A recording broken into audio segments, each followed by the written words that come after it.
Hey, everybody. I'm Dana and David Spade, and up next we got the great Bill Hader. Bill Hader is stud. Let me say this about Bill Hader. Mm-hmm. If I was having a conversation about who was the greatest SNL cast member, if someone said Bill Hader, you wouldn't slug him in the face. I wouldn't slug him in the face. I wouldn't get mad. I'd really go, I see. If someone said who was the tallest SNL cast member and they said Bill Hader, I still would go, I wouldn't get mad. I wouldn't slug him in the face. I wouldn't be pissed off. I wouldn't fight him too hard. I wouldn't fight him. I just go, okay. I just don't know. I see him and I realize he is fucking tall. If someone said that Will Ferrell was shorter than me, I wouldn't get mad. I wouldn't slug him in the face. I would, because I wouldn't slug him in the face. So Bill Hader is brilliant on Saturday Night Live and his show Barry. Yeah, he made the jump. And to go from SNL, no matter how good you are, to jump over and he's on a great show is always tough, because there's sections of your life, your career, boom, boom, boom. And, to still be talked about, still be known is great. It's a very tricky situation. There's a part of being on SNL. I always think everyone... I don't always think everyone, but what do you always think? Here's what I'm trying to point out. You're kind of your best right before you leave, because I was asking Fred Armisen, who's Batman and Robin. I don't know which one was Batman, but they were twinsies on their last year of SNL. Fred Armisen and Bill Hader. I said, you guys were just so loose. There was no sense of pushing, trying to be funny. And they go, well, we just were having fun. We knew we were leaving, and we just were. Yeah, there's something to that. You can't be too loose on SNL. And Bill Hader hit some. First of all, he's quirky. His Vincent Price thing is crazy. Yeah. His impressions are weird. Like that newscaster guy does, who keeps hitting himself in the face. What about the puppet guy? And the ventriloquist guy? Yeah. He's got so many funny hooks. And I'll tell you, anecdotally, if you have a minute. Yeah.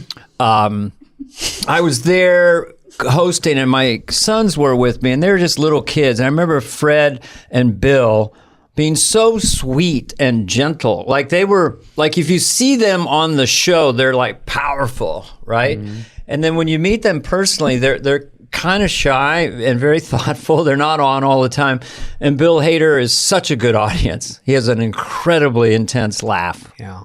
When people meet me, they go, this guy's like a hard-ass athlete. And then they realize I'm just a tough guy. Like I'm just a run-of-the-mill, like fucking badass. Oh, yeah. Mm-hmm. I was terrified the first time I met you. I'd seen you on Update. I went, this guy's a badass. I get up, I do 5 crunches in the morning, whether I feel like it or not. I'm just boom, boom, boom, knock them out. And then I lay down. If someone told me that you could kick my ass in a street fight, I wouldn't slug him in the face. You wouldn't fight him on it? No, because you're scrappy.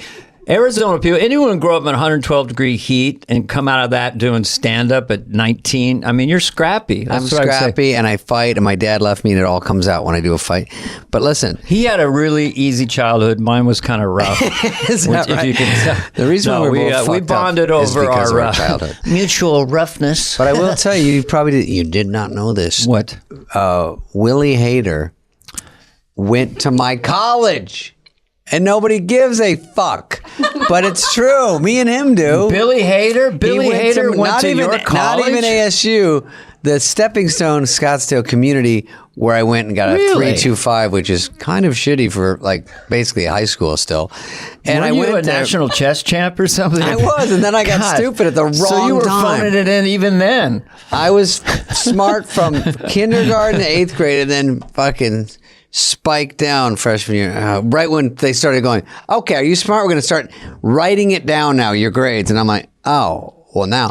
If only they told us why we were learning math, because that was the best sleep literally I ever got in my life. X plus Y equals snooze. I mean, it literally hypnotized me. I couldn't even make... They said, this is how we make rocket ships. I would have been sitting up. Motherfuckers. They basically said, X plus Y equals Z, Z, Z. Yeah. Later. But that you don't fall asleep when you see the great Bill Hader do his thing. No, he went to my Scottsdale Community College, and we were the Artichokes. We're going to ask him about it. And fucking, we both somehow, if you went there. Was the mascot really the Artichokes? Yeah, that's not a joke? I swear to God. The Arizona Artichokes? Yeah, Scottsdale. Wow. That is awesome. Dude, we were the Scots. 6 credits in anthropology from there, and I only need 180 more to graduate, so I might pick it up this summer. Anyway, here's Bill Hader, Dr. folks. David Spade. Yeah, he's a real Here's genius. Bill Hader, our friend, Getting and closer. one of the funniest people in the world.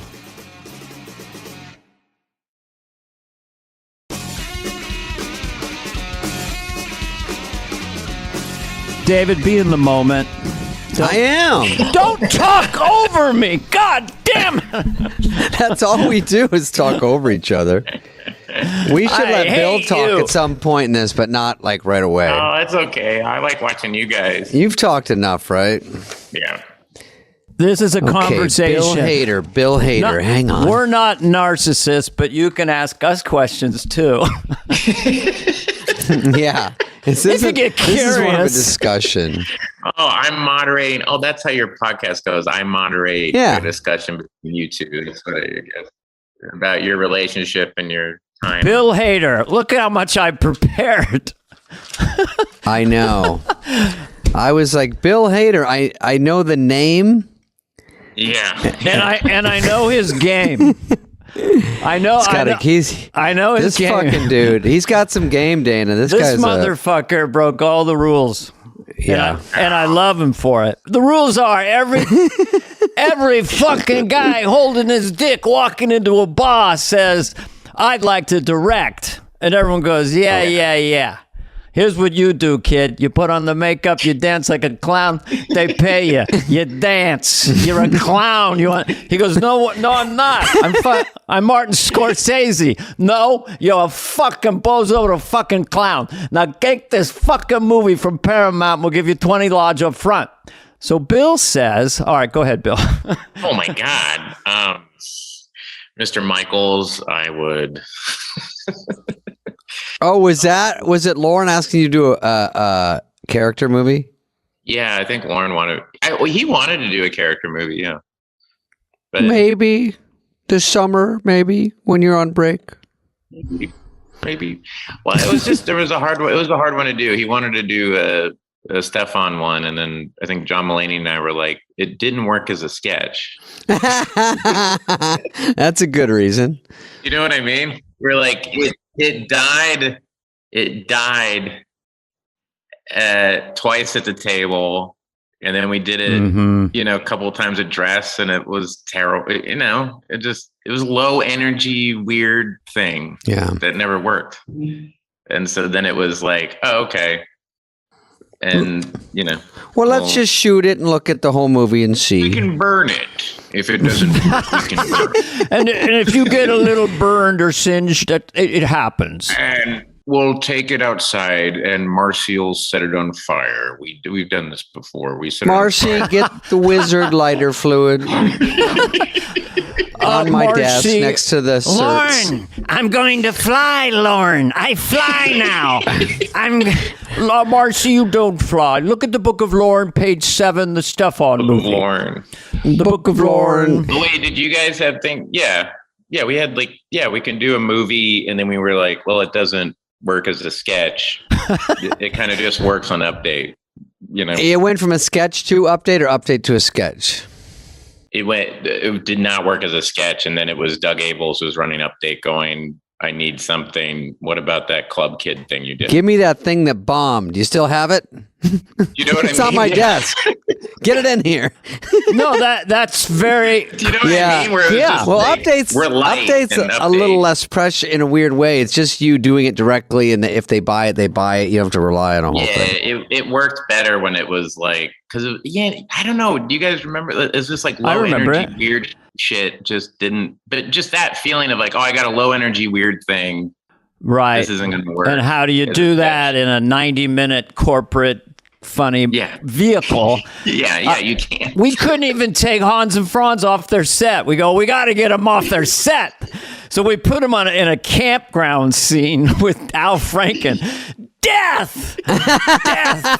Oh, in a sketch? What about the movie? Then we got him on the set, and then we're pointing. No, we had the movie written, Hans and Franz, the Girly Man Dilemma, but that went... That's that would have been good. I think that would have been good, though. Oh, wait. Let's get back to Bill Hader. You tried taking them off the set, and it didn't work. No, I put church lady. You wrote a sketch. You guys do that all. That happens all the time where you go like, yeah. Oh, let's not do the same thing over and over again. Right. And then you realize, like, no, that's what they like is seeing. Yeah. Well, same thing. It's like they go, Dana, they go, Hans and Franz, here you are in the gym for 19 sketches, and they put you in like a store, and they're like, who the fuck are these two people? Like, no one even understands the sketch. Hey, not cool. Yeah, not cool. Put them in the fucking gym. Cool.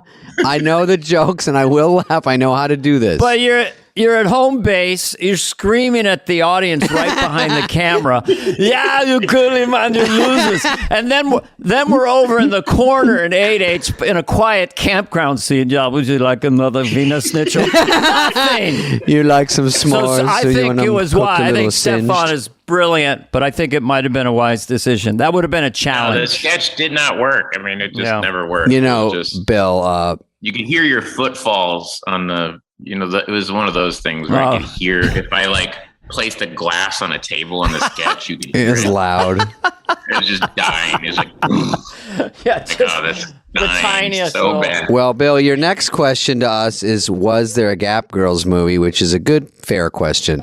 There was not, but. That would have worked. There was. Wait, did you guys write a Gap Girls? You got scared. You go, did you do one? Uh-oh, I didn't see it.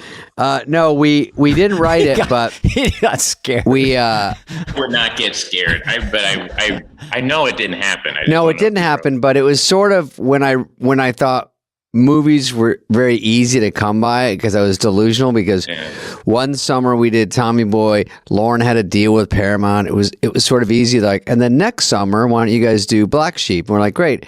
And then next summer, maybe you guys could do Gap Girls movie. And the things that had against it were me writing it, which is probably the first thing. And then, come on now. I was running out of sketch ideas that were 4 minutes long. So I remember we did one about Jeopardy because Gapperty just sounded like a funny name for a sketch. But there was no sketch. And so I go, if me, Farley, and Adam are the contestants, it'll be funny. And Courtney Cox was the host. And we have to ask her about that because that was the first time I wrote something, and I was so joyous that it was on, and I was just your name on it. That's just solely for Gap's Girls, wow. And then I do it, and Courtney goes, I don't really have a thing to play as the host, and I was like, oh, I didn't even think about any other character. It's so rude. Like I'm so worried about our shit and trying to get Farley to make sure everything he says is in all caps. What was your catchphrase for Gap Girls? What was your catchphrase? I don't know if there was one. I mean, the thing everybody remembered was lay off. Oh, lay off me! I'm starving. I'm starving. That was the Oh, okay. That was my proudest writing moment. Was that one because lay off me? I'm starving. That one worked. Destroyed. Yeah, and also in that one, Bill, there was a in rehearsal. It says, like we're at the mall at the food court, and then we see the girls from Donut Hut. Everyone knows the sketch. I mean, I don't even know why I'm explaining it. And Schneider comes in with Sarah Gilbert as Donut Hut sluts, and we argue with them. Obviously, there's a rivalry, and then at the end of the week, they go, "We'll see you guys Friday," and then it goes away to a card. It says 3 days later of the mall. And then it comes back, and then in rehearsal, I go, isn't it weird? We're all wearing the same thing we did 3 days later. And we laugh. So I go, hey, Adam, on the live show, I go, when we do that, when we come back, I'm going to say that. And you say, I don't think we are. And I go, trust me, we are. Because it's only 5 seconds of real time. Yeah. And so we added that, which was fun. And then Lay Off Me, I'm Starving, Farley fucking nailed. And then I said, we can't do a movie. I'm out. That's it. I don't want to wear. All right, let's nails. talk about Bill's this story has 20 more minutes. Wait, hold on, David. What was the one where you said you were the contestant on a thing and you said, "Oh, that's sweet." Oh, sweet. That was Keith Weaver Spaz. Oh my God! I get in my Scirocco. It's gonna be sweet. It's gonna be sweet. God dang. Well, what we do for money. Is that in Arizona? Wait, I have a real quick. Is that an Arizona dude, or is that? No, that was just. I had a guy that used to talk, I guess, in class, and so when you get assigned a sketch, they go, "Can you be sort of a whatever?" So that one just sounded funny because I don't really do big characters, and that one sounded funny. And my friend had a Scirocco and it was all whited out, and it was very cool, and it had So white silly. rims, everything. Scirocco over at SCC. Oh yeah, that's where I just did I just did a talk at SCC. Oh, you did? We went to the same community college, Dana, but Scottsdale. left. I went out of state to go to a community. This is the college. funniest story. He's from Oklahoma, right? And then you From Oklahoma to Arizona. And I went to Arizona to the Art Institute of Phoenix because my grades were so bad and they didn't care. And then when I was there, a guy there was like, well, at Scottsdale Community College, they're shooting stuff on film. And I went, oh, this is in whatever, 97 or something, when shooting on video was lame. And so we went there and yeah, and they were like, David Spade. Yeah, I went there because they had tennis. It was a little different, but what was the mascot of Scottsdale Community? Artichoke.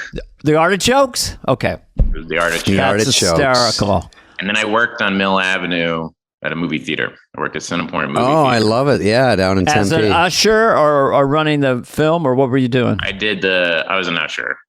And I looked like Charles Manson. I had like a long beard and long hair with the cummerbund and a little tie on. And Cummerbund. So the idea when you're the type of usher who would then, when there wasn't many people around, just sit in on movies, was you be that kind of guy? Yeah, I would sit and watch movies. The guy that there's a guy I worked with, and you had this whole thing about like you can't bring food into the theater, outside food into the theater, and I became like really obsessed with nailing people because it was just fun. I feel like, whoa, no, I was just like, and this one dude I forget his name, but he was such a like, just kind of a stoner guy, and we were out. I was by the concession stand, and this guy came in with a wedding cake. Just to sit and his ticket stub in his mouth. And he was like, hey, can I put this in the back? I was just gonna go see a movie. So one, I'm like, who brings a wedding cake to a movie? And two, I was like, went to this stoner guy. I'm like, did you not see the guy with the fucking wedding cake? You tore his tickets and you put the stubs back in his mouth. He was like, "Oh yeah, man. The guy seemed, he had a cake." Yeah, I just saw Spider-Man, and the usher goes, they like overhelp. He goes, "I'll walk you to the theater." I go, "I think I got it," and he goes, 3 hours, dude. And I go, "Oh," immediate buzzkill. I go, "Oh, it is." He goes, "Yeah," and he goes, and at the end, all the Spider-Mans. I go, "Hey, don't be like spoiler guy. Just let me get in there." Easy. Take it down a peg, Yeah, Kiko, fucking okay? guy. There you go.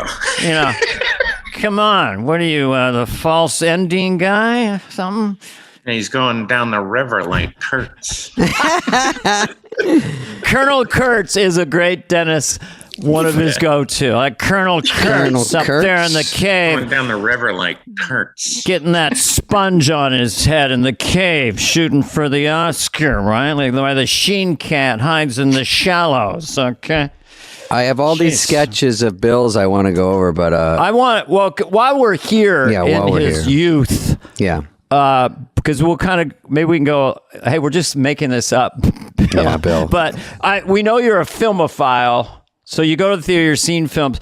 Do you remember the first film? Because I could say 2001 for me in a theater or on television. The first film or TV show when you went, holy shit, what the fuck is this? It was like always like I was at a sleepover at this kid's house, and his older brother was like, we were 12, and like the 15-year-old older brother came in and was like, "I'm going to show you this movie, Taxi Driver." Whoa. Wow. And we all were like, what? That's heavy. Oh, At dude, 12. we can't be watching this, Mm-hmm. And it's like, this is really intense. But there was a scene in that movie where, with all the violence and stuff in it, there's a scene where Robert De Niro takes Sybil Shepherd to a porno movie that's still like one of the most embarrassing that's great things I've ever seen in a thing ever. It's just impossible to watch, and it's so bad. It's so sad. Mm-hmm. But then afterwards, he calls her, and it's him on a payphone in a hallway, seeing if she got these flowers he sent her, and he's like, I didn't know you didn't like those kind of movies or whatever. And it was so embarrassing to watch. And then as it was happening, the camera just dollied off of him as he's talking. And I thought, oh wow, the movie doesn't want to watch this. Like, it was like, oh, you're allowed to do that. It like unlocked this thing in my head where I was like, so it was weird. This weird night where this older brother thought he was kind of like, you know, fucking us up or whatever. And instead I got like really jazzed by that. It was hard after that to be like, let's watch The Natural. Yeah. You know, or like whatever movies my friends wanted to watch. It was like, no, I want to. But that's so interesting that you think they just show, like when I see movies, they show that guy, and then you cut and show that guy talking. And even dolly shots are weird. And then you fade off them. And in your head to think, oh, it's because he's boring and it's odd and it's getting extra. And you go, oh yeah, are you allowed to do that? And then. Yeah, it's like an emotional thing. It was like, it felt intuitive and emotional, and it was like, oh, I don't want to watch this, so let's give them some space. Could I oh, that's so cool. Connect the dots on that a teeny bit with you, Bill? I was watching the episode where you're going to go kill the guy, ends up being a martial artist, and then you have a fight with the daughter on Barry. Yeah. Well, when you come in and we know he's the mark, you come in and you stay on him a long time, and we just hear your voice talking about it's not going to happen, it's going to be okay, but there's no shot of you at that point. I don't know. Yeah. It just reminds me. It had some visceral, emotional. Yeah, you kind of like. It was like an instinctive thing of like, oh, you don't know what he's looking at, and then the reveal that I'm in this like weird costume, Spider-Man almost, or something. Yeah, this weird, like one of the guys, you know, terrorists at Munich games or something. Right. Like, you get this weird look, and then, but yeah, you know. But yeah, that's what I mean. You kind of go like, well, it takes a while to get that kind of confidence to do that. The crew looks at you like you're nuts. You're not doing coverage? What? Yeah. We ended up shooting a 2-shot of us because the DP and other people were like, I don't get this. And I just went, okay, we'll shoot this. And then and then you get in the edit and say, well, I kind of want it this way, you know? Well, I think, that's Barry, which we'll get to in a little bit. But so as you're going along, just a few more touchstones. What, Deer Hunter? Are you like kind of the darker kind of films? Yeah, those kind of movies were always, there's a movie Last Detail with Jack Nicholson. I love. That was Hal Ashby and Judd Apatow talked about that. Yeah, I love that film. Yeah, Judd directed that. Hey, Bill, what about Jack? What about Jack Nicholson? If you could just, you know, he goes, Judd. You could just say like, you know, I think my balls hurt. You know, Last Detail, they had the big God mic. Yeah. Randy, before you, no, Randy, look at him and be like, oh, geez, I guess I got my semen all over the place. Think of your gun as a horse's cock. Your gun is like a horse's cock. When does a thing and it doesn't land, there's always a pause, and then he goes, you know. Judd said Deer Hunter could have been a half hour longer. No, but Really? No, I'm kidding. But I saw I would have. What about in Taxi? He makes fun of that. We make fun of it. Because I showed him my HBO my new Netflix special. It's an hour 6. He goes, I think it could be 2 hours. Let me see it. I go, well, no, there's not even that not that much material. I'll find it. But what about in Taxi Driver that stood out to me? This is the tiniest thing, but when he's embarrassing, going the thing that says I've got to get organized, yeah, the card, and she's like, what? I gotta get organized. That's on his wall. No, it's like, I gotta get organized. That was something my mom had. Yeah. And then he's like, it's this thing that says I gotta get organized, and she's like, and then he buys her a record that she says she already has. Like, this whole thing is just so awkward. Where you're like, dude, just like stop it. This is so sad. Yeah. And you're 12 watching I'm that. 12 watching this. Yeah. The girls are like a total mystery to me. And I'm like, okay, don't do any of this. I thought it was like a lesson in how to do it. Yeah. But I told Dana I saw we've heard Tommy when I that. was 12. Remember Tommy? And it scared me, and I had a stomach ache. Yeah. I wasn't ready for Yeah, it. the beans, the scene in Tommy with all the, remember the scene with the beans where, isn't it like Anne Margaret or someone? Yeah. Like, rolling Makes around no the beans? sense. Scared Yeah. me. Oh, Acid Yeah, Queen, it was very when she threw, the guy got fire and it burned his face at the beginning Yeah. with Tina Turner. I don't know what the fuck. I just saw Grease before that. I'm like, what's going on here? Let's keep it light, guys. Yeah. Yeah, no, that one was rough. What's going I always liked a lot of those. Yeah, but I also like love Jaws. Oh, yeah. Perfect, and perfect movie. The Godfather, and Never, stuff like never that. can watch that any day of the week. Godfather. Oh, what about Alien? Yeah. How did you find Alien? Like Once Upon a Time in the West. You remember that Oh movie? yeah, with Henry Fonda. Henry Fonda, where he's a bad Well, guy. I'm gonna shoot you right now if the last thing I ever do. I'm Henry Well, Fonda. now that you've said my name, he shoots a kid. Oh, you saw a kid? Yeah, he shoots a kid. Yeah, the old And then he goes, gunslinger, one of those spaghetti Yeah, westerns. This guy goes, "We got them all, right?" When he says his name, and he goes, "Well, now that you've said my name," and he turns around and shoots the kid, and you're like, "Jesus Christ!" I was like, "Geez, let's relax." Yeah. Sergio. Sergio, But yes. yeah, I like all those '70s movies. And then a big one, what a big one I saw in the theater was, and it's a weird one, was I took a girl to go, like my first, like, you're going with somebody Date. Okay. date. Yeah. And she wanted to go see Father the Bride with Steve Martin, and I took her to go see Barton Fink. Oh, All wow.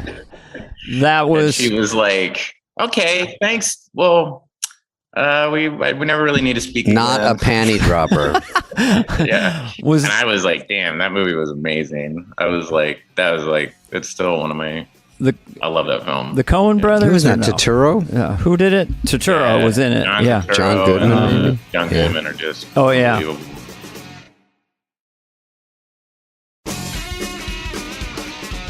John Goodman. I don't He have. was great when he hosted the show. John Goodman, speaking of Saturday Night Live, which is sort of the theme of our show, kind of, John Goodman could do anything, and he's one of those guys that read through with the 55 scripts. He's one of those incredible cold readers. You know, Yeah. that's a thing talent. that's so difficult. I don't know how people do that. I remember. And did you guys ever have people who were terrible at the table? Yes. You were like, "This is going to be a bloodbath," and then were just amazing.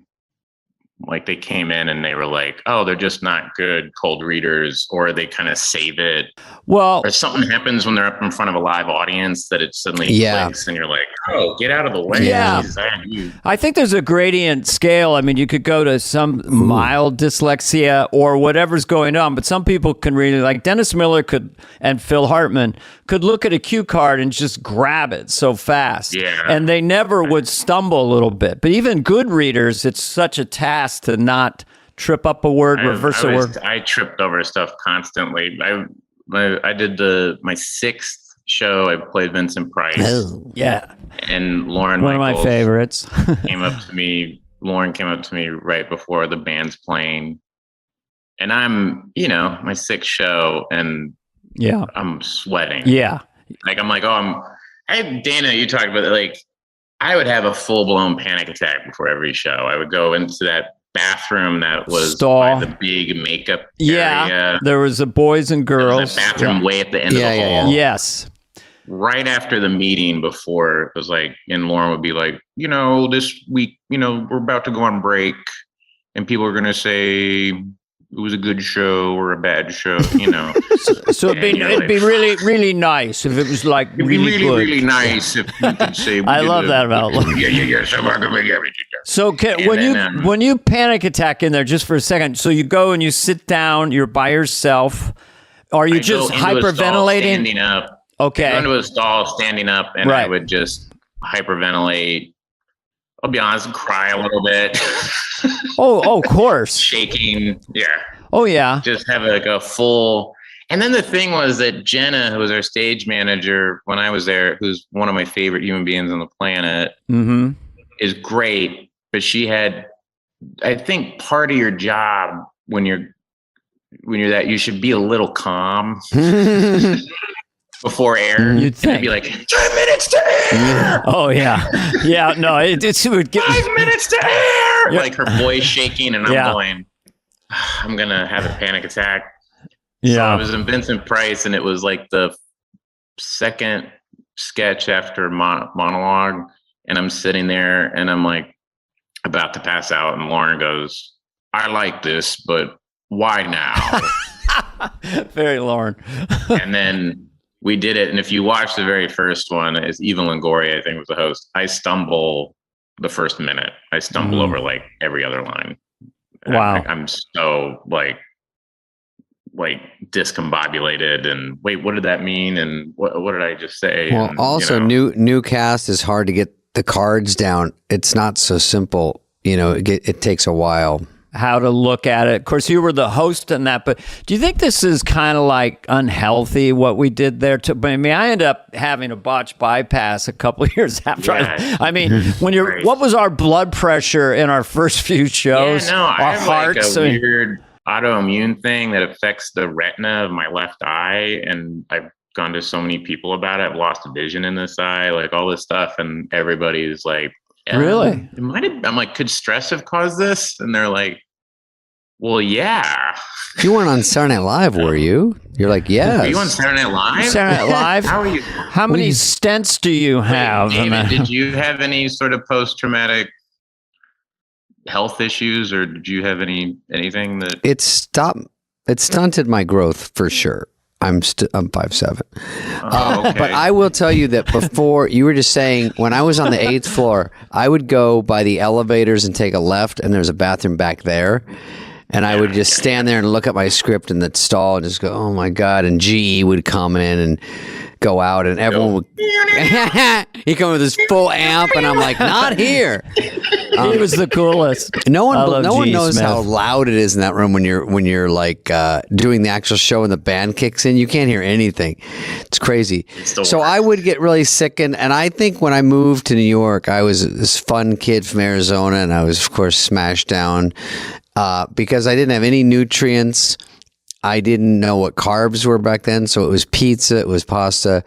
I didn't have a glass of water for 6 years. I didn't. same here. It was Diet Coke, and then my hair got brown because I didn't know it could get brown, but it was dark no all the sun. time. Yeah, there's sun 10 minutes a day when it's like the buildings are so straight up vitamin and the D sun's deficient. directly at noon.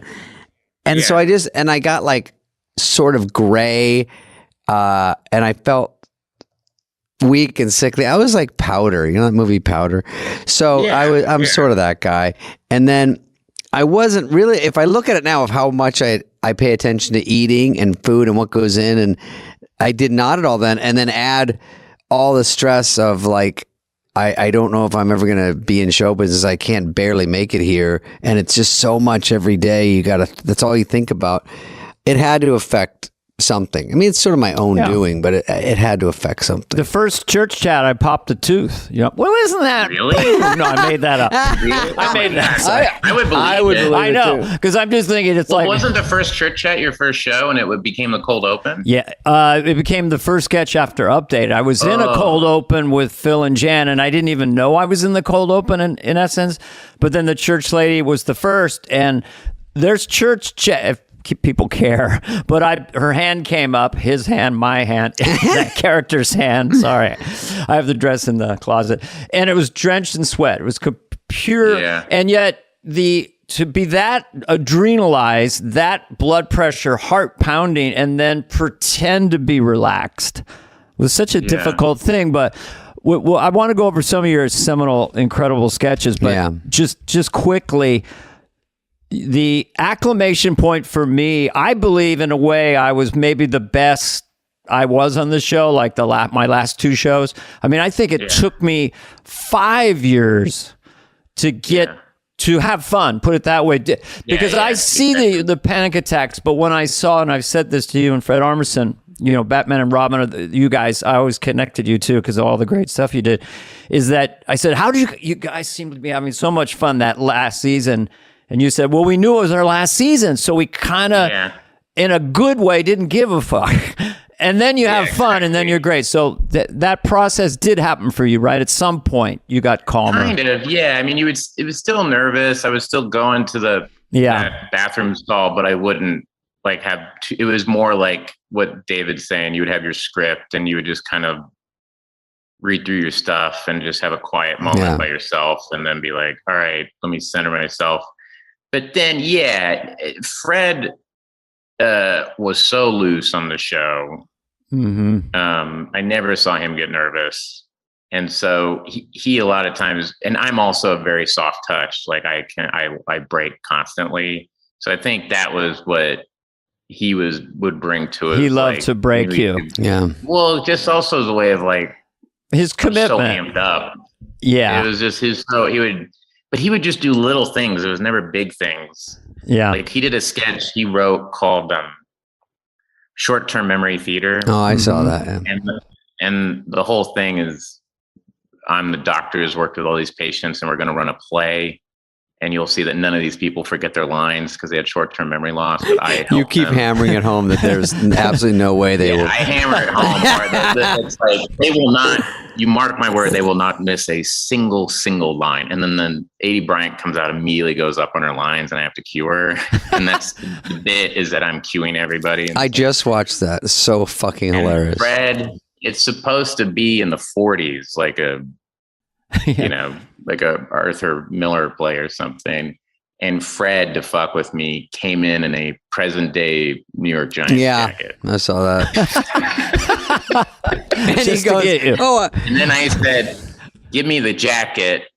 And he said, is the play over?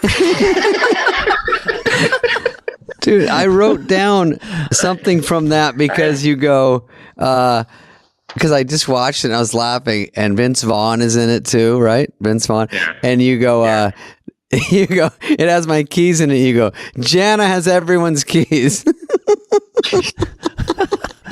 Because they're all obviously they can't be without their shit. I thought it was so funny. And then I watched 5 years in a row that were home runs, and this is, I kept going, you have to laugh in this one. When you were doing the one where you're fucking screaming as a fireman, I was like, I didn't know where it was going, and you start going crazy. I go, there's no way. You kept saying, what? And you. Oh yeah, that was John Solomon and Rob Klein wrote that one. I don't know where it came from. It was just one of those great things where you come to the table and it's a fucking home run. And they're like, yeah, we went nuts last night. You're this like very effeminate firefighter that's mad that your girlfriend's there with Adam Levine. Adam Levine. And Jim Downey was there, and Jim Downey was laughing really hard. For sure. When he was losing his mind during that sketch. And then we came into a dress rehearsal, and then we came into the meeting before air, and they had all the cards up, and Downey started crying, laughing. And I was like, why is Downey laughing? That's interesting. And he goes, the name of that sketch is The Firehouse Incident. That's the funniest part for him. And he goes, it's so needlessly mysterious. Yeah, that Jim does have that capacity to identify exactly why it's funny. He goes, it's needlessly mysterious. Yeah. And we were just, that's my memory of doing that show, is being in the meeting just crying. Oh, to make Downey laugh is big. Also, I thought it was when everyone plays it straight. Adam Levine, I'll give it to him too. When everyone plays it straight, it's so hilarious, and it's asking a lot of everyone to A, not laugh, and B, just play it straight. And then I think Cicely or someone comes over and goes out of nowhere, "Hey, I guess they just canceled the B in apartment C," and you go, "What? The B in C? Not the B in C? Oh my god." I think I grab a dog in that one and I yell, open the window, and they all say no. You fit to attacks you. And then the dog attacks me. Yeah. Yeah. And we're not. That was one of those ones where it's just like a gift that the writers were like, I don't know what happened, but they wrote another one with me where I was like this guy in the guy in a puppet class. I was like, traumatized. Shit. Anthony Coleman. Yeah. And that was another one where you go to the table and there's like a sock puppet on your pile of scripts with a little note on it, like, nice. You know, puppet class. Could you use this, please, John and Rob? Hysterical. You know? And you're like figuring it out as you go along. Those guys, my last season, because Mulaney had left, and John Solomon and Rob Klein they really wrote some great stuff for me. That last I mean, those season. two right there are like. By the way, I was wondering during puppet class how. It must be a little hard to get your lines, get the puppet, get them to kiss, get around and try to kiss and everything you had to do was like two things going on at once and make sure the camera's on your face and then the puppet's face. They had to do that. So those can be complicated and then it comes off without a hitch. Yeah, that one, the most difficult thing, everybody was like, oh, is it making the puppet smoke? And that was, those things where like they cut to someone else and then you have. Was Flanagan there with you guys? The guy who made shit? That guy Flanagan? No. Anyway, Flanagan was the guy who made the puppet. He would be there, and then they're hooking shit up to you real fast. Yeah. And you're like, Jesus, this is the, and then, what they don't see is the guys are all like on the floor, right at, your feet. Right, yeah. It's complicated. It was one of those things where the smoke came out. You're like, oh, thank God that fucking works. Like, doesn't work all during the week. Yeah. And they're doing like that. And you're like, oh, Jesus Christ, please. We had barf ones where they put the barf in a tube up your arm, and then I think it was Fred Wolf wrote one where maybe it was Alec Baldwin. Every cop that walks up to a scene and goes, "God damn!" and then they go, "Wah!" and everyone starts barfing. They would come out before you could get it. And it's even funnier. But if it doesn't come out, it sucks. Yeah, and there's a guy pumping next to him going, "Give him more gas, Joe!" and you're like, "We're live." We can't give more gas. Yeah. I had a host once, right? I had a puppet. It was a different sketch, but I had a puppet that was supposed to throw up on a host. And the host was angry about it. The host didn't like that between dress and air and the meeting, they were like, oh, and hey, can we do something about that puppet? And the host sounds off and everybody's like, excuse me? Oh, no. The host sounded off. Well, the writer who wrote that, I was like, second year cast member. So I was like, oh, geez, yeah, sure, sorry, But the guy I wrote it with, it was his last show. So he was just quiet. Did he go, hey, fuck you, we're doing it? So we go over and we're doing the sketch. And I see him talking to the special effects guys. And the guys are pumping the water thing. And it was like, when you have like a pellet gun. And the last couple. Just getting hard. Yeah. I hear them going. So we're doing the sketch and I go to pick this thing up. And I pick up the puppet and it's vibrating. It's so full, ready to go. Explode. And I was like, oh, Jesus. And on air, this stuff, it was like a fire hose. Just like, hit this guy right in the face. I was like. And he's expecting nothing now. Instead of a little bit. Expecting like a water fountain. Yeah. He actually said, I want like a drinking fountain, like a little. Right. And it's just way less. It hit so hard that the puppet flew off the thing. And so it was just the nozzle of the. On the air show? Yeah. I was like, I have to give you, like, speaking of all that kind of stuff, because it's hard sometimes to get all this shit on you when you're during a show. So you got a wig. But you did one with like a Hollywood type of show with Scarlett Johansson and Kristen Wiig. And Scarlett Johansson, first of all, is an unsung hero. She's kind of a sleeper because every sketch I see her in, she's great in. Yeah, she's awesome. Yeah, she's really committed. And she kills it. And then that one was just a funny one where you two were acting like idiots. And it was just another surprising sketch. Yeah, it's Hollywood Dish. Yeah, it was the thing of you guys have done it where people interview you and then while you're talking, they can't talk. Yeah. They're going. Right. And you explain that you can't overlap You're like, yeah, so I was, and it's like, making faces. and they're mouthing words and stuff. And so Kristen and I think, had done press for something, and we were doing that the whole time. And then it was like, oh, we should probably write that, Right. And you also had some different moves in it, though. So it wasn't like just that. It started to change up. You know what? The one you saw, probably, I don't know if it was that one, because we did that one a couple of times. I don't know if you guys have ever had this happen, where at dress, there was a thing where I'm drinking a Slurpee and someone says something shocking. And I go, and I like throw the Slurpee full giant big gulp right into Wig's face. Yeah. And she just has tons of Slurpee over it. And then I throw a thing on her head. So we did it at dress. Perfect. Of course. On air, fully miss her. It goes in front of her, doesn't hit her at all. Oh my God. And I can, the only sound, and doesn't get a laugh because everybody was like, oh, something went wrong. And I can hear Lauren. It's so bad when you're at home base and I can hear Lauren under the bleachers going, "Oh shit!" Oh, terrible. And didn't Kristen break? Fuck. Did she break on that sketch? No, I don't. Didn't. Oh no, there's another one maybe. What you see now is dress. Like so he was like, so when I got done, he was like, West Coast will see dress. Like, oh, good. Okay. Good. Well, you did a spit take in her fucking grill too, which was hysterical. Yeah. You realize those are all the things that work. I get to SNL and I'm like, oh, I'm gonna have these really cerebral, weird things. And it's like, no, what works is spitting in someone's face.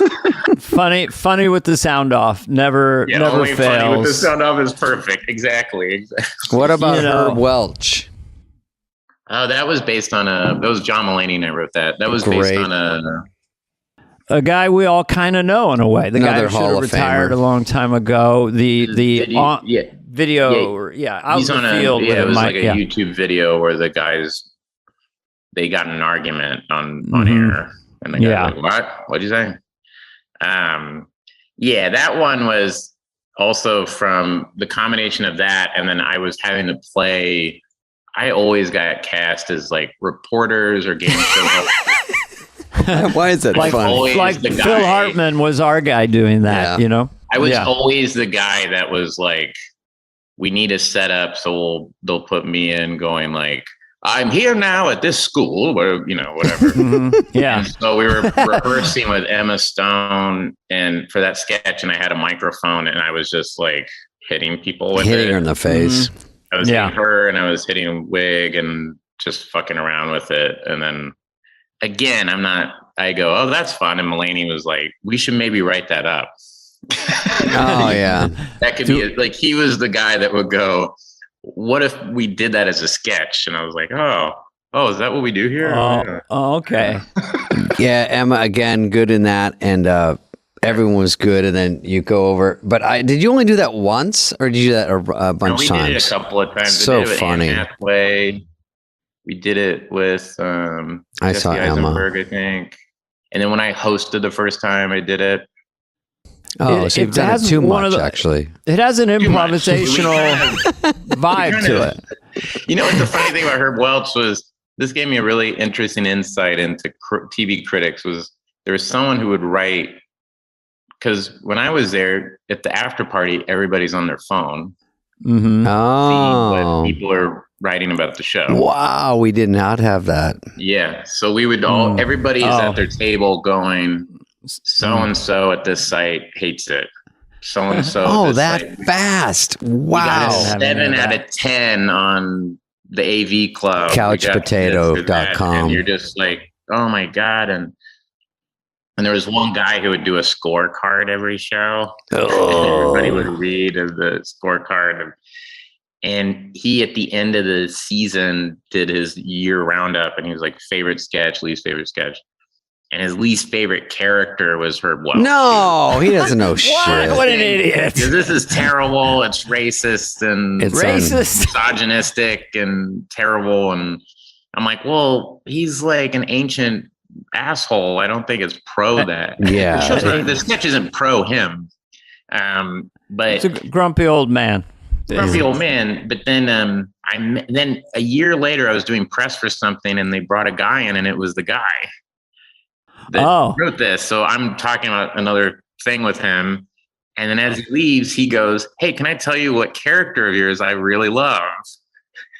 I love Herb Welch." What? And I go, "All right. Wait a On minute. the table, man. I got to be honest. You said he was the worst character in the, that year or whatever." And he goes, yeah, a guy I work with read that and was like kind of bummed out. And he goes, "No, you should check it out. You really watch it." And I watched it again. I was like, "Oh yeah, this is good." Oh, that So we're just shows. suffering. And that kind of gave me a whole, I was like, oh, this is how it is with this show. You know what I mean? Like, it was like that day, that at that moment, the guy hated it. And now a year later, he's like, "Oh, it was really nice." And then the opposite will happen, where the thing they love, then you run into them, they're like, "Actually, I watched that again. It doesn't age well," or whatever. Well, isn't it fun? I just because I saw it this morning too, just seeing it again, which I love when I saw it. First of all, it's low energy in a way, like it's the opposite of the Firehouse incident. Yeah, it's getting huge laughs. So then you have the task of, I don't know if you could do it now, but Kristen Wiig is trans or something, and then Herb goes with the mic over her body. Oh, over and over. That, like, was that choreographed? Like, I'll do bump, bump, bump, bump, bump, because the crowd's going crazy. Are you going a little bit more on the air show because? Yeah, I think probably a little bit more. I started laughing because when I hit her in the crotch, Wig made a sound.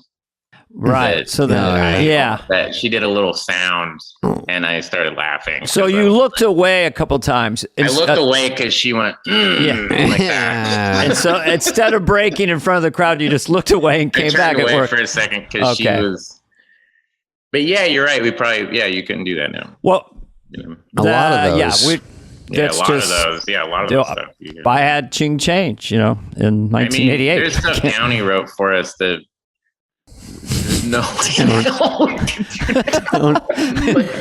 Even at the time, I was like, couldn't do it. Jesus Christ, I don't know about this. All right. I like when Downey goes, "There's just something in the." Like, there's something about. There's something very funny about. It's very precious. It's a little too precious. There's just something very funny about. See, when you say this line, you want to go up. And then when you go this one, now he's kind of this thing. Yeah. It's like we act it out with you and get. It's that whole thing. It's just more the idea. Yeah, I know. He was good with rhythm. I mean, I really like Downey, but he would really go. It was, he goes some places. He was always goading me on Hollywood Minute to go harder. He goes, "You're a pussy. You're a pussy. You're not doing this. Don't act like you're doing it." And I go, "I'll do it." And he goes, "No, you won't. Don't even talk about it." And I'd sit there and go, "First of all, you're the guy that's going to fire me." Because exactly. And it's like, you don't have to go out there and he's do my boss, and then he wants me to do it, but he'd be like, "Hey, bad news, I have to fire you over that joke." He's the one. But I would say, Dana, I'm just jumping around, but when you said, Bill, that you were good the last year, when you were telling everyone you were really good on the show the last year, earlier. Last 2, 3, whatever. No, whenever I'm joking, but you got more relaxed. And I think the idea of that, I wanted to jump in from 10 minutes ago, is that I think you guys are in the same spot. Maybe not as much Dana or Bill, but I never knew if I was coming back. And every summer he'd say, "I don't know if he's right for the show, but, we don't know if we're going to bring him back," to me, about me. And then they would at the last minute. And so you can't relax in that situation. And that's fair. It's a business. He doesn't know. And if he wants to cut me like a baseball team, he doesn't want to have a long-term deal. So I'm, going check to check, going, if I don't get on for 3 shows or don't score, this is it. It's curtains. And so maybe you or possibly in that same position where it's your last year, you don't really care because there's no high stakes anymore. You're going anyway. Yeah. I mean, I will also say, and you guys had this, I mean, you did Tommy Boy, and Dana, what you were doing. Wayne's World. Were you still on Wayne's? You were still I was on the show, Wayne's World. Wayne's World came out. Yeah. Those were huge. I mean, did that give you guys a bit of confidence? Like, Oh when yeah, Tommy Boy came out, where you were like, because I it did helps. Hot Rod after my first, and I was like, well, I was in a movie. Yeah. They won't cut me. Andy Samborg. I feel like there's some stock in me. Even if the movie didn't do well, they put me in a movie, I guess. Yeah, But, I was really naive too, you know. Yeah, I know what you're saying, and I sort of did. I think it was right in the Hollywood. It was probably 3 years. I was on 6. After 3, when I got to 4, I go, I think I'm going to push this through. Now, I was held as a feature player longer than Schneider, Rock, and Farley and Sandler. So I had an extra year. So I'm like, maybe it's just not for me. I mean, I'm not a big character guy. So I sort of saw what they saw, and I go, I can score maybe here and there, but I'm not a full utility player like they need here. That's so funny you say that, because I was watching, massive fan during those years, and it seemed like you were very much. I have geeky. Michael J. Fox. Michael J. Fox. Michael J. Fox. Oh yeah. Hey Sarge, what are you doing here? Hey Sarge, what are you? Here's my new one, Daniel Day-Lewis. I love that so much. From There Will Be Blood. This is my son and partner HW. That's pretty good, Dana. I have a competition problem. I have a competition. It's not that others fails, I should win. You did that. Yeah, Speaking of that, drink your milkshake. I love that. Daniel Playview as a sketch. Can you give us? You want to go into it for a second? I'm an oil man. I'm an oil man. Oil man. That was like the thing that you would just repeat to get into it. Yeah. But like all day, I was going, I'm an oil man. Yeah. I'm an oil man. That's perfect. Screwed up on. That was the other thing that drove me nuts with writers. It was like nuts. It's like, this is down in Milwaukee, Wisconsin, and it's like I'm doing a voice, so I'm working on saying Milwaukee, Wisconsin, and then for some reason they changed it to Kenosha. Right before air or something. Right before air, and I go, Kenosha. why'd you guys change it to Kenosha? And it was like, oh, we just liked Kenosha. And I was like, I'm doing a voice. I'm locked in. I'm locked in. It's not a County. thing I can kind of it's not malleable in a way where I can just start riffing in it, It's where, Yeah. I don't know if you ever had shit like that. We were like, of why course. did you? It was like all these weird lateral moves at the last minute that would throw you. And then they're like, you blew it. Just do one phrase and repeat it. That's the key. I never. That's me in the bathroom before the sketch. You just go in there and you go, have I prepped enough? You're like, it's coming up. Have I been fucking around? Are we at Wally and Joseph's? Are we bullshitting in the writer's room? Like, I got to go lock in and go, okay, I'm going out there. I don't want to go. Sometimes I'm out there. Even in stand-up, sometimes you're in the middle of your show. You go, fuck, I was in a groove because I've done so many shows this week, but I didn't go over it right before I went on and just think like, okay, what am I going to walk out of? You just got to, It's fear of like being on national television going, wait, what? Yeah. Did you? Yeah, really? Seriously? Exactly. I don't even know what I'm reading. Did you do cold openings? I mean, because I had a lot of those right to the camera. I did one cold open. Those are the worst, pressure-wise. I hated the cold open. I did one that Downey wrote where I was Spitzer. Oh, Elliot Spitzer. Governor Spitzer, and it was me talking for 7 minutes. Yeah. And I just after that was done, I went and just was like, I don't think I can do that again. That was like, I was terrified. Is it there not that many laugh lines in it, or was just too much dialogue? It's just like, I love Jim so much, but it's dry, it's you're starting off the show doing like this dry thing that gets laughs. They're ready to laugh. They are pumped and excited, and the band's playing, and it's like 10 seconds, 5 seconds, and then you come out with this thing that the first 4 minutes of it is kind of like set up. And here's a dry bit. Go. Yes, it dry, and I love, but it worked. It's, by the way, really funny. But for my anxiety, it was like the first 4 minutes of this is like, actually has no jokes in it. It's just being here's the facts. That's tough. Yeah. But you had to do that shit all the time, Dana. I feel like well, first of all, I just want it for SNL listeners. The cold open is when the studio is just getting ready to do the show. Someone screams out 10 seconds, 5 seconds. Joe Dixon. And then the studio, the rest of the show, there's ambient noise of them moving stuff around while the sketches. It's the only one where the whole studio goes dead quiet. True. If this doesn't go well, the show has to dig out from under it. Yes.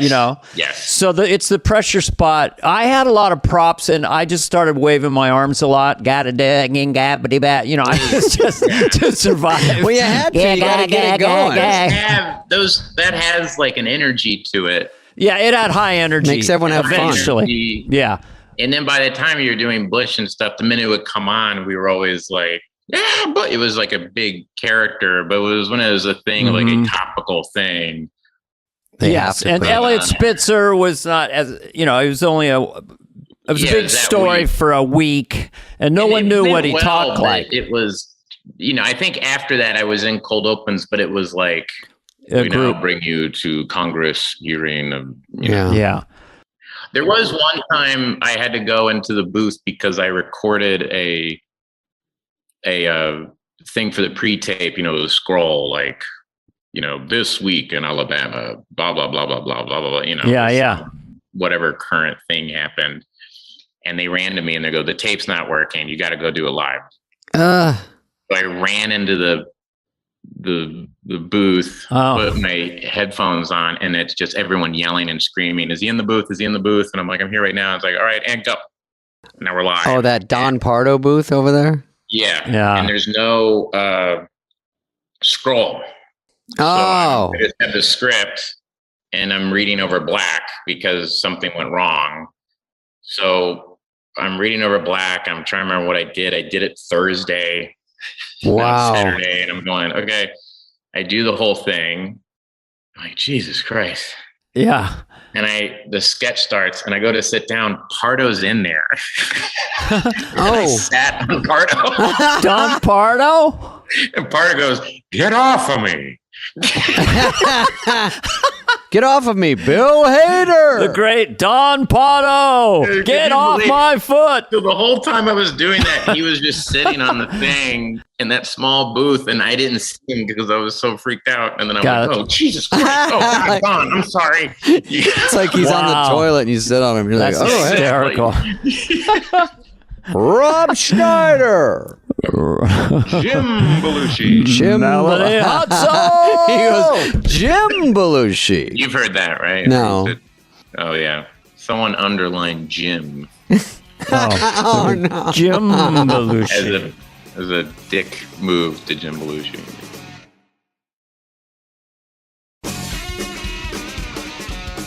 We can't do everything about you, but we should we talk about Barry or your... I think my wife did not realize that you went into Second City and was discovered in a backyard doing improv. So that might be interesting for a second, but your trajectory to SNL was sort of interesting in that way. And then your story on SNL became fascinating because you are a Hall of Famer. Yeah, Whoops. you're a first ballot Hall of Famer. Put it this way, Bill. This is what I say to people. If someone said to me Bill Hader was the greatest of all time sketch player on SNL, I wouldn't slug them in the face.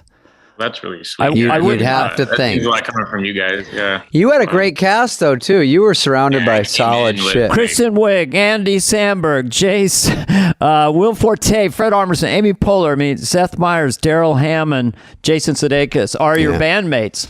Maya Rudolph was there. Maya Rudolph overlapped. It was crazy. Yeah, I was Kenan Thompson. Kenan Thompson's actually the guy that I would sit. He would do those "What Up with That" sketches, and I was so anxious on air, and I would sit and watch him do those because I had no lines in those sketches, and I would just sit there and think like, I just need to get to be like that. How can I get that loose? And have that much fun on air. Look how much fun he is having. He doesn't seem stressed. Yeah. I agree. I don't think I ever got there. He's like behind his joy is just right behind his eyes, and sort of in his mouth. You just feel it. He was the guy that when people talk about, I was like, Kenan Thompson was the guy he would do Update. I would go out on the floor to watch him do Update because I was just like, he's just such a Bill. He's such a. It's Kenan. Do you have to take that? Kenan going like, what are you saying about me? No, but he was just one of those guys that when I was always kind of knocked out by how loose he was and how much fun he had. And we would be in sketches together. Yeah. And I was like, God, he can just knock this out. It was kind of like what you were saying earlier. Like, you throw anything at him. He never seemed thrown. He was just a pro and lovely all the time. He's one of those guys, he could be bullshitting with you about something totally innocuous, and then you go on live television and he destroys it, right, and then comes back and he picks the conversation back up. I love him. I'm like, you know. Yeah, you got to get ready. Yeah. Did you guys ever hear that you guys weren't that good? Because obviously now you look back and it was always different eyes. Pretty all-star. I want to say the Washington Post or something wrote a review my first season that was like, who the fuck, like me and Sudeikis and Forte were interchangeable. Who do you think you are? This is terrible. And living in New York too, people would just, I remember a guy on a cab driver went, "Hey, SNL, you fucking suck." Everybody has the cab drivers yelling. Yeah. Or like, you go into a deli and the guys are like, "They don't use you. Why don't they use you? They don't use you anymore." They haven't even watched for 2 years. Yeah, everyone wants to get you bitter. Your relatives, everybody. They don't use you. I get a guys go, "Hey, got any movies coming out?" It's like the dumbest, easiest question. I go, no. I go, "They did that wrong, Missy." I didn't see that one. Anything else? I go, "Well, it takes a year to shoot it. It takes a year to come out. Yeah. It takes a year to get another one." And I'm like, "So you missed this? You're 5 years behind." He's like, "Yeah, what else?" He actually said, the guy works at a deli. What else you "Where's got?" Chris Pratt been? You never see him anymore." I go, "He was in Jurassic World and the raccoon one." And he goes, "Oh, yeah, I didn't see those." I go, "Well, why am I going by you? Who the fuck? What? You're giving Chris... If he's not doing well, no one is. My God." Yeah, I didn't see Coda. Tell me about Coda, David. Is that the deaf one? Is this Chris Pratt in that? See, he's not in shit. Does he play Coda? You know, I saw you on Saturday Night Live. I thought you were a woman. I saw that woman character guy thing you did. I thought you were a woman. But the one I always got was, "Why don't they use you?" I know. Why don't they use you? Like, what does that mean? Because when I'm in a wig, you don't know it's me. Oh, yeah. Yeah. Hey, is that show live? Do you really tape that live? When do you guys shoot that? And then for a while, it was like, "What's Kristen Wiig's situation?" What's her situation? Like, she a nice person. What's his situation? She's stuck up. Hey, what's up with Dale Hammond? Wow. Is he stuck up? You think he'd be my friend? He looks like a friendly guy. I fancy myself on that show once in a while. I do characters with my friends. Anyway, what do you want from the deli? Improv. Okay, good luck with that. All right. All right. Let's wrap it up with Bill. Let's talk about Barry. Barry, really quick. No, I'm kidding. We don't need to talk about it. Barry. Everyone loves it. 30 Emmy nominated. It's an unbelievable show. It really is. It's shocking. I mean, you're this sketch player. You're so brilliant at it. You do the voice. You do Cloudy with Meatballs. This and that. And then I hear you're going to do this. I'm like, what'll that be like? I was like one of those guys. What are you going all drama for? You're fucking funny. But then the show is brilliant, and you're brilliant in it. And the first show, the first season, where your character comes in and watches the acting class, and you're not saying anything, just in that moment. It was like the show just completely hooked me right there. Yeah. And of course, because I like people like your cast, Stephen Root. I mean, Yeah. So fucking great. Mad. Sarah Goldberg, Anthony Carrigan is amazing. Yeah, Anthony Carrigan is NoHo Hank. That's what. NoHo I Hank. really love. Yeah. And of course, Henry Winkler is so brilliant. So Hank congratulations, Hank Winker. There's Hank Winkler. I'll say I haven't had, the nicest guy in the world. I'm at the Improv in 1981. I think a mediocre set. I go outside in the bar. I've not been on TV or anything. I just hear a voice behind me going, Stella. It was a stellar performance. And it's Henry Winkler. Smooth as silk. You landed all your jokes. Oh, he's so fucking nice. Sweet. And that was Him and Ron Fonzie Howard. talking to you. You must have shit your pants, Dana. Yeah, it was Henry Winkler. It was a big deal for him to damn. give me that at that Was moment Pinky in my life. Tuscadero there? Be honest. Pinky, Sorry, that's some happy Bud days. Friedman was take it outside. Hello, take David. it outside. Not in the halls. Not in the halls. hall. Take it outside. So what do you? So Give 'em the this light. Barry thing. What do you want to say about Barry? Yeah. Season 3. 3 words or less. Make your publicist happy. I'm just talking like a When New York is guy Barry? now. When is that third April season? 24th. Okay. So April 24th. I think today the trailer, the official trailer came out. So Today, this comes out in 2 years. Okay. Bill, is this the one where you direct all of them? No, I directed 5 of them, and so I really love directing. That's like I love doing that. It's so much fun. But it's this weird thing where people are like, "Oh, how do you act and direct?" But you kind of write a character that doesn't talk a lot. So I have to worry about that. Lines. And then when I get the lines, I forget them. Yeah. It's hard to do it all. I can't even fucking act. I can't do But anything. actually, being on SNL was actually Chris Rock was the guy I was talking to. I was like, yeah, I want to direct at some point. And I asked him because he directed, and he goes, if you could do SNL, you can direct because you have to.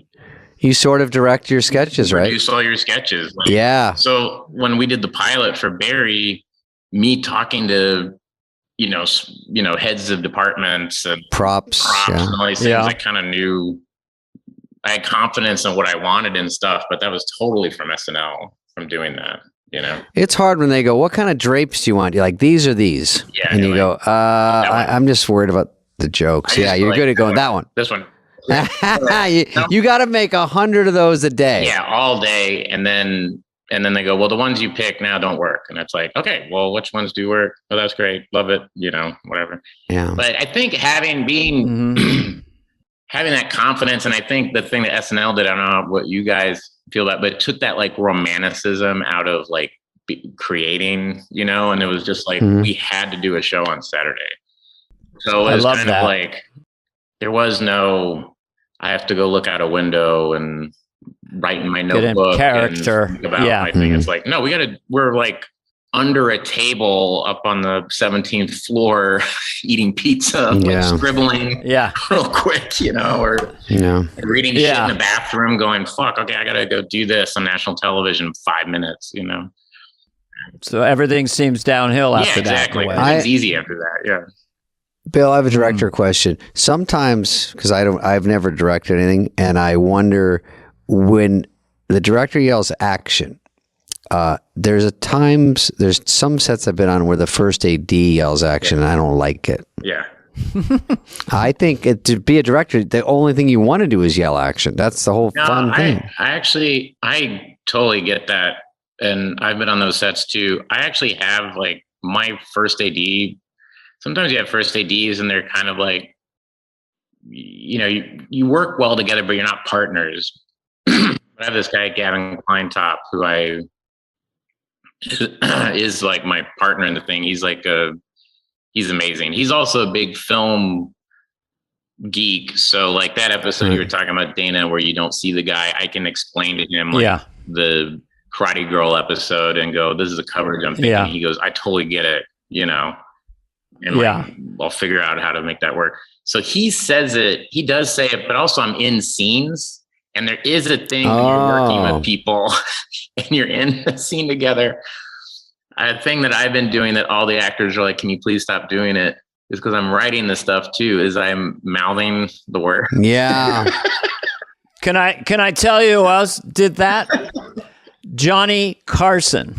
Really? When I was first out in this thing, because you do the prep interview, and so I would see his mouth moving along. I'm going, isn't that special? And Johnny's going, is so special. Yeah, same thing. So, wow. How did you get rid of that, or that was makes yourself? Henry was very sweet. Like, Bill, you're doing a great job, but it throws me a little bit when you're mouthing along with me, especially in some of these more intense scenes. Oh, wow. And I'm like, oh, I'm so sorry. I'm sorry. So yeah, it is like, Conan does that a little bit. When I remember being on Conan a couple times where Conan, Conan will do it again. Yeah, I didn't want to say Conan because he's a good friend. No, but I'm saying as someone who does it, But listen, when you look at that old, not to bring it back, that one Gap Girls Lay Off Me, I'm Starving, I'm so scared it won't do well and it won't do as good as Dress. I am mouthing along. Really? And I haven't really heard someone say that before, but now that you're saying it, I go, you can see it in the sketch. Oh, yeah. I'm like, huh. Because you're so in. I want him to nail it so perfectly, and I'm like, fuck. Nail this and please make sure this works, And I think everybody kind of thinks like we're just having fun up there, but it's like there's so much pressure. But I didn't know I was doing it, and probably you didn't know. I had no idea I was doing it, and I've had Stephen Root and Henry Winkler both said, everyone from the call sheet.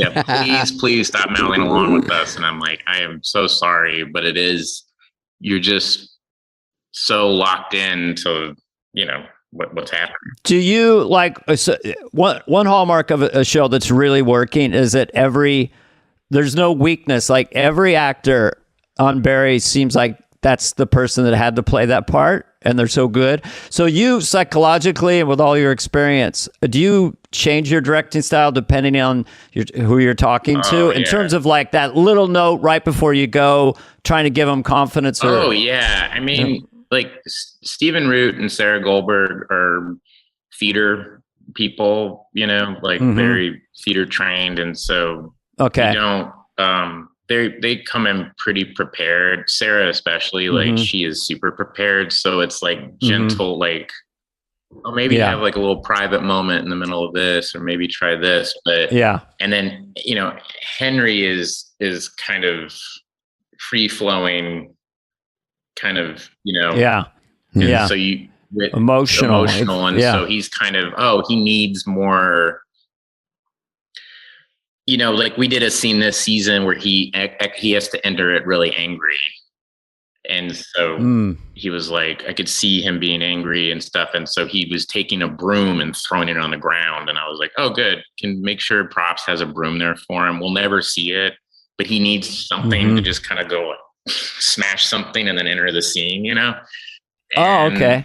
And, it's stuff like that, Yeah. And then a lot of it is you try to stay out of their way, but then I do in that way of like, because I'm also acting in it, it's a thing I've had to try to rein in, is I can't help but be like, and this is also at SNL, I had no problem if it was a sketch I was like, it's more like we were saying about Downey, it's more like the rhythm is this, yeah.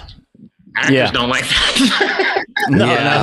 That's a fine line. Do you know what I'm saying? Where at SNL, I didn't have, I don't know about you guys, but I had no problem going to Andy or somebody and going like, it's,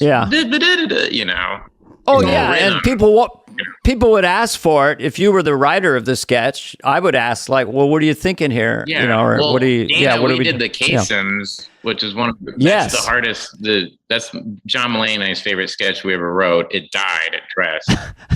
But the whole thing is rhythm. Like the whole thing is rhythm. There's nothing else. There's nothing else to it but rhythm. So, Casey Kasem, father, son. But then you did it at Largo. Ne'er-do-well son. Yeah, we did it at Largo with you. Yeah, you were there. Yeah.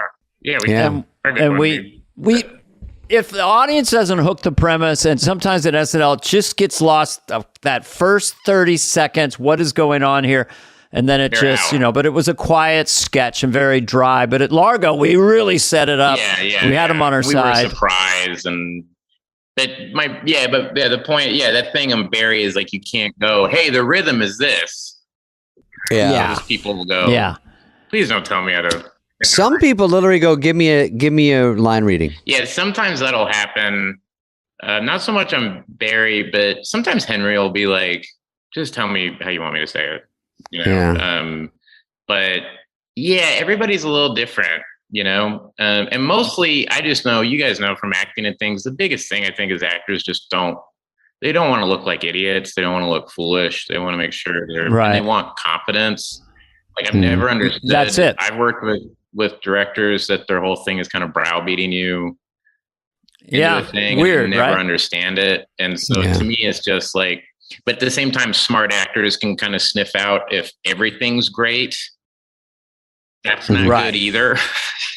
Yeah. Where it's like, beautiful. I love it. People. Yeah, Fred Wolf would always go, oh, that's great. That's really great. Really great. Oh, this is incredible. You might want to just try this one thing, which I appreciate that about him. I was never in a movie with him like David, but I think that that is the challenge of being a director. I had a director would give me 10 notes between takes. 10. And it was just like, it turned into nothing. Yeah, I don't know. More energy, less energy. Yeah. Or people being like, very precious about the words, I could see sometimes of an actor's like, struggling with a line. You can go, just say it and how you would say it, but here's the information that we want to get across is this, Right. I've been locked into lines. They get really mad if you change one word. What's that? One word. Where you doing, and they change, if you change one word, because it sounds more real, and they go, no, we got to do the whole thing over. And you go, what happened? You go, you flip these two, and you go, it's the same exact thought. I get it's your writing, but. No, I had that once on a show or a movie where the writer was directing and came over and was like, there's a comma there for a reason. And I was like, yeah, exactly. It's not that good. Yeah. Trying to spice it up. I'm trying to give it. But, as long as the general thing is there, I'm not that stoked on if we can find something better. Yeah. Sarah Goldberg and Anthony Kerrigan, especially, are two people who can come in and will come up with lines, or say, Anthony will just improvise it. But Sarah was like, hey, I was working on it and I was thinking maybe I could say this, this, and this. And I'm like, oh yeah, try that, That's perfect. Yeah. So it's not over rehearsed and they could just do it. Just try stuff in a way. And then, I've done this too, though, where you improvise a thing and it's like, now we're getting way off course. Yeah. The story is this, you guys are going over here. Can we, so it's like it's like a nice balance, I think, of that, with people. But I do think when you're acting with people, it's hard because they're scene partners telling them what to do, so I'm always very conscious of that, when. Yeah. I wonder, have you done a Woody Allen movie? I guess no one does it anymore, but he's sorry to about be that. facetious. Because a large talent. Andre Previn. John Cusack told me once, he goes, you sounds like you're acting, so you should try to make it seem like you're not like just acting, because it's. That was a note. Yeah, but it's maybe the writer, which would be me. No, you're a wonderful actor. You're a beautiful, intelligent woman. Boy. Yeah. You're a beautiful, intelligent boy. But talk about a writer-director. So it looks like, if I had to guess, you'll do whatever seasons of Barry, and then you'll be out off on the reservation being a film director, which you dreamed of at age 10. Yeah, pretty much. Yeah, but it's fun, it's a weird circuitous road to the thing that you always wanted to do, but it's fun. How fun that you get to do a show and you get to be in it, and what a blast. And so it represents your sensibility, what you want. You're working with like-minded people, your partner Alex. And it's dark, and this season especially is incredibly, brutal at times, but I don't know. It's nice to kind of have that in it, and it just feels right. Again, it's that instinctive thing. It's like we're talking about death and people getting murdered and stuff. Yeah. I wondered about that watching season 1 and season 2, the darkness and the lightness and the comedy beats, right on the edge. You must have been thinking about that as you go along. How funny can this be before it takes us away from the story? Yeah. Always threading the needle with that, but doing it beautifully. It's working, Yeah, this season was definitely like, oh, let's push that maybe a little bit when you're trying to be honest with what the material is. Just go at that. But sometimes I wonder if it's just getting older. You see friends getting older, people are dying. You want to go darker. Like, I gotta start to be. Yeah. Life happens, and it's like, oh, if I'm going to do this, we should be kind of honest about it. Where I feel like if I did the show in my 20s, it'd be a little bit more glib. Right. Yeah. It's an inevitable trajectory as life beats you up. Bad shit really happens on this planet and to everybody. Yeah, this stinks. Wow. Wow. Well, I don't like anyway, this. We're finished with part 1. Bill, we're going to take a short break. Our guest today is Bill Hader. Bill's like, oh, Jesus Christ. Bill, I had okay. Bill, do you have anything more you want to say? Because we loved having you. I had a great time. Oh, man, it's like awesome being here. And yeah, man, it's crazy. I'm being genuine. It's very cool getting to talk to you guys. I'm still, it's just awesome. I'm up on the ladder from you. I'm up. David's a half step down from me, and you're the other way down. So, thank you. I'm an elder at this point, which is great. But look how fit I am. I mean, it's amazing. My energy. I look startling. It's amazing. Yeah, I know you can't see it, listeners. No, I feel good. I'm working on a scripted podcast with my sons, which is so much fun. It's like making a movie. Very difficult. Just all voice acting and effects, but I'm having a blast doing that. It's called The Weird Place. David, a little plug before we go. This will be our biggest episode. Oh, yeah. Go on the road and watch me at davidspade.com. No, I'm kidding. Dana, wait, do you know that your impression of your sons is the Californian's voice? I was flattered that Fred Armisen told me that. I thought it could. I mean, I feel that voice was in the ether, but it was pretty much all we're going to do today. Yeah. Yeah, it's you impersonating your son. Yeah. And then the first time they did that sketch, he was doing a different voice. Oh, okay. Oh, and then he switched it out. Oh. And then at dress, he came out and went, wait a minute. And we all were like, if you see it, I think it's online, Kristen and I are going, funny. What is he doing? That's what. And we both lose it. That's what that sketch, when it first hit me, that you were all going to do that voice and then talk about how to drive around LA. That has hit me like a ton of bricks. It was so fucking, I'm going to take Fountain and I'm going to... Well, that was a bit we did when we would come back from LA and you would be at the table waiting for Lauren to show up on Wednesday. Yeah. And then everybody would go, hey, I just went to LA. And it's like, and then someone would go, how'd you get there? It's like, well, I took 4 or 5 down to the... But to do with those voices, no, I'm going to take 405. No, but that's your impression of your son is the voice we're doing. All right, I'll take that. All right, thanks. All right, Bill. Thanks, Bill. I'll see you at the reunion at SCC. Hopefully we'll run into each other and look forward to the 3rd season of Barry. Yeah, you do, all right. Guys. Thanks so Take much. well. Yeah. Peace out. See you, buddy.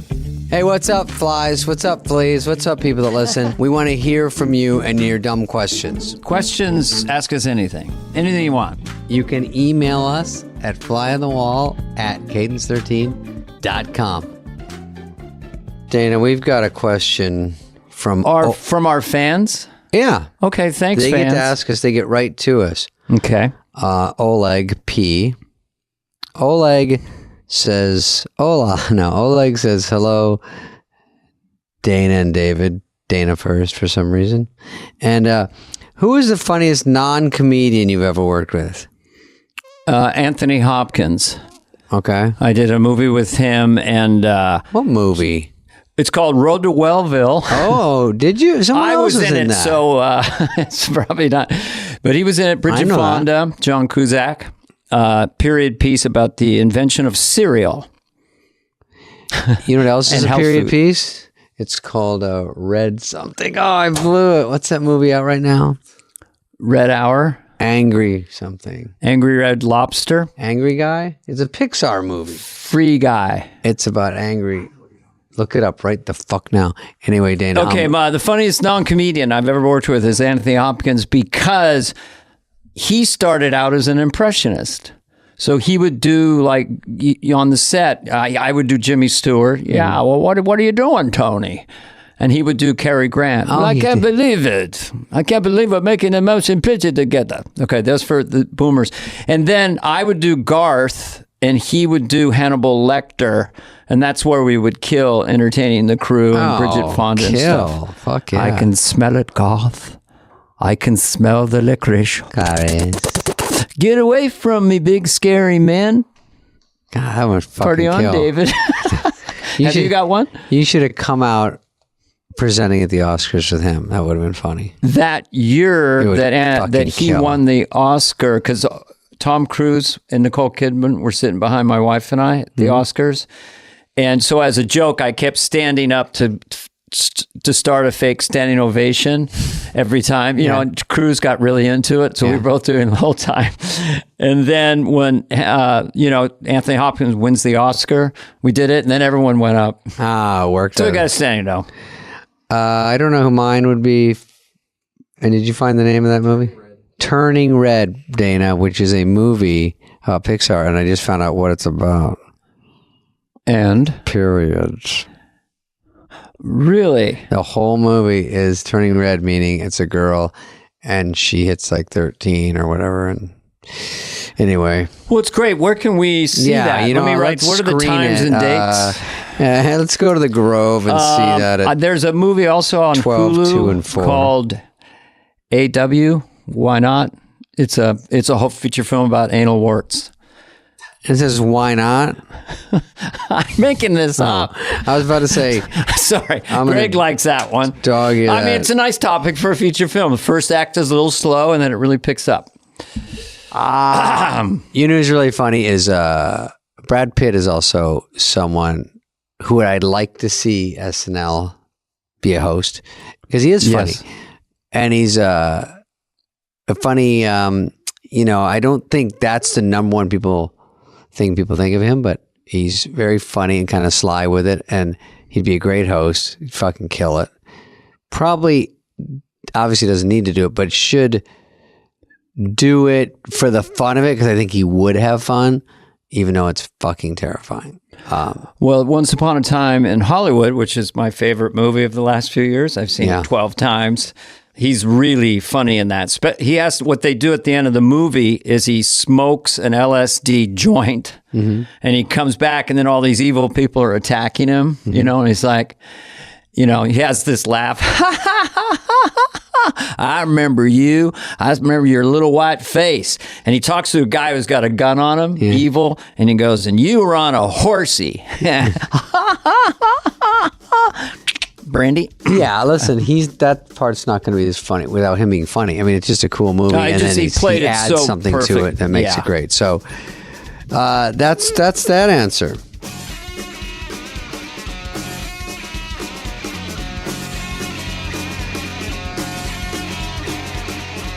Fly on the Wall has been a presentation of Cadence 13. Please listen, then rate, review, and follow all episodes.